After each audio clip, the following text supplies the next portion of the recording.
Okay, here we are again. We're going to take Vision Pro 10 software here and we're going to create a multiple plate job. It's a simple multiple plate job. The goal is to create a bunch of 3-inch wide by 1-inch tall plates where we have a company name on line number 1 and an employee name on line number 2. We're going to do a bunch of them on the screen here, and we're going to have the system cut it out. We're not actually going to do the engraving and cutting, but we're going to go through the software end of it. So I have a new job ready to go here, File New in Vision Pro, and I'm going to put a width and a height over here of 3.00 wide, 1.00 tall. I'm going to choose Engraver's Plastic Engraving because that's what I'm going to be doing first. That's all I really need to do here. You don't have to worry about anything else at this point. Thickness means nothing. Driver, if you want, you probably should put that to 1624 if you have a 1624. Most people only have one driver there. Some people have multiple. I'm going to click OK. There's my 3x1 on the screen here. So next I'm going to go to my text tools over here. I'm going to grab the first one in, which is Frame Text Compose.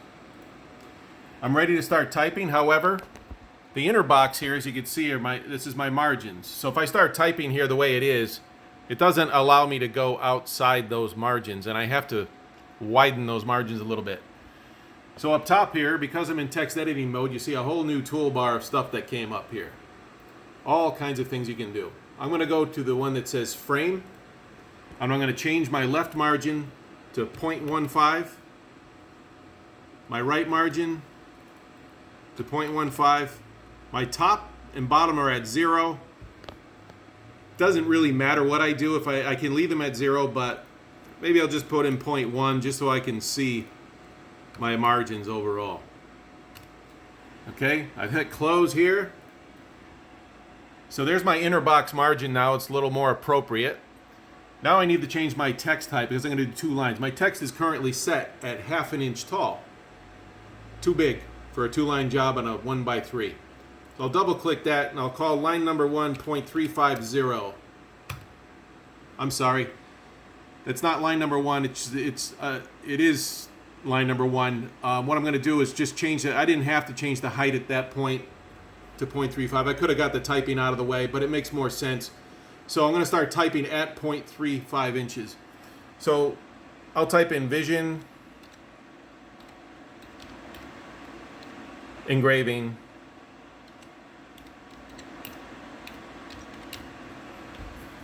My text is still too big for line number 1, but I'll continue to type Systems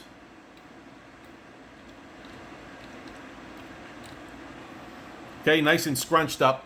So what I want to do is highlight that line of text right now, change my letter height to 0.275, I'll say that. So that's a little bit more appropriate. It's still a little bit crunched up. Maybe I'll even put it to 0.25. Okay, I'll leave it at that. Now I'm going to go over to the end here, click there, and I'm going to press enter to put in line number 2. So I'm going to put in Larry McLaughlin. That would be me. Okay. Got to pan way out here to see what's going on. So now I have 2 lines of text. The spacing in between this line here, the 2 lines, is a little wide, a little big. So I'm going to highlight both lines of text. I'm going to go up here. And let's see, at line spacing, we're at 171. So I can bring that down to, I would say, closer to 140, which is kind of the default. I'll say 145. So that's a little bit more appropriate looking. Now just, let's see, for a name tag, line number 2, maybe I'll make that a little smaller, right? So I'll go over in line number 2, and I'll go up here and call it 0.15 inches. Notice how I highlighted line number 2 to do that. Now I don't like the spacing anymore again, so I'm going to highlight again, and I'm going to start increasing that spacing again here to something bigger again. Maybe even more than that now, because I made line number 2 smaller. That's what happened. All right. So I have a line spacing of 188 now. Notice how I had to highlight both lines again. What else could we do here? Well, line number 1 still looks a little scrunched up. So maybe I'll go and highlight it again. Change it to 0.225 inches tall. Okay. Line number 2. We could change the font in line number 2, maybe to a single line font, instead of a 3-line Helvetica on both lines. So if I want to change the font in line number 2, I'll highlight in line number 2, go up to my font categories here, engraving fonts. I'll go down to where it says Gothic. And here we have Gothic. I'll double click that. There it is. So that's about it for text editing mode. I'm going to get out of it now by clicking the select tool here. Now, let's see what cutter we might have to use for this job. I would say we might get away with a .030, but a .030 engraver might be too big. We'll go over here. Well, I have my paragraph selected, as you see. We'll go over here to our stroke and fill tools. Click the first one in. Go up top. I want to type the cutter size in this box. So in order to do that, I got to click thick line right here. Then go over here and type in .030 and press enter. And the color red, I'm going to put back to black over here. Just defaults to red. Now, as you can see, it's too fat looking. So we got to change that to an 015 cutter for sure. So let's go back up here and we'll type in 0.015. All right, that's better. We can get away with that. So in this case, a .015 cutter is going to be needed for the engraving portion of this job. So we're done with our first plate, exactly how we want it to look. Now say we have to do a whole bunch of these plates where the name is going to change. So we get out of text editing mode by clicking our select tool up here. And we're ready to go into the multiple plate mode. Okay, so multiple plates.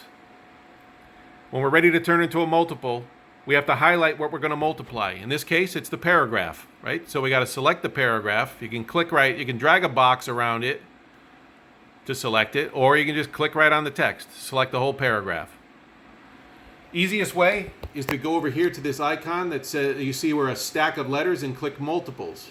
If you don't have that icon, you got to go up to the layout window here, go down here to where it says multiples. In the multiples screen,